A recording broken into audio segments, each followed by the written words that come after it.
अक्सर लोग कहते हैं कि जली हुई डबल रोटी खाने से लोगों को कैंसर हो सकता है। क्या ये बात वाक़ई ठीक है कि नहीं? इस वीडियो के अंदर बात करते हैं। 2 चीज़ों के बारे में लोग बात करते हैं, एक आलू यानी पोटैटोज़ और दूसरा डबल रोटी। जब आप इनको बेक करते हैं, टोस्ट करते हैं और वो जल जाते हैं यानी ब्लैक कलर यानी चारकोल कलर के हो जाते हैं।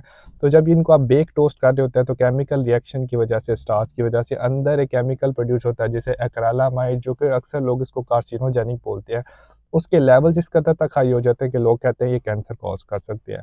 कैंसर रिसर्च यूके के मुताबिक इसका कोई ख़ास एविडेंस नहीं मिला कि ये एक एक्रिलामाइड कैंसर कॉज़ कर सकता है, लेकिन कॉमन सेंस है, आप जला हुआ फूड डेली बेसिस पे तो नहीं खाएँगे।